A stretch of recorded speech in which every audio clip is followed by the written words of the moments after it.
Sa lupang hinirang. Sa pagkawili-wili nitong bayang iniibig ng mamamayan, sa pagkahirang ng lupang tinubuan, naging saksi ang sining sa bawat larangan. Doon sa dakong paroon, mga bayani ang nagpakapagod sa lumbay ng kalayaan.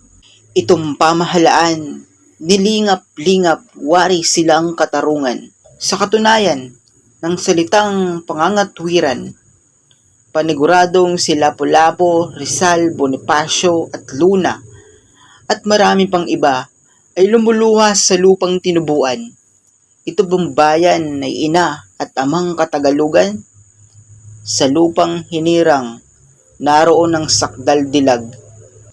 Bayan ng matatapang noon, ngunit ngayon, bayan ng walang sariling kalayaan sa kamay ng kapwa Pilipinong walang sariling dangal. Isang beses lamang tayong mabubuhay dito sa mundo. Kaya ay pag-usayan nyo na.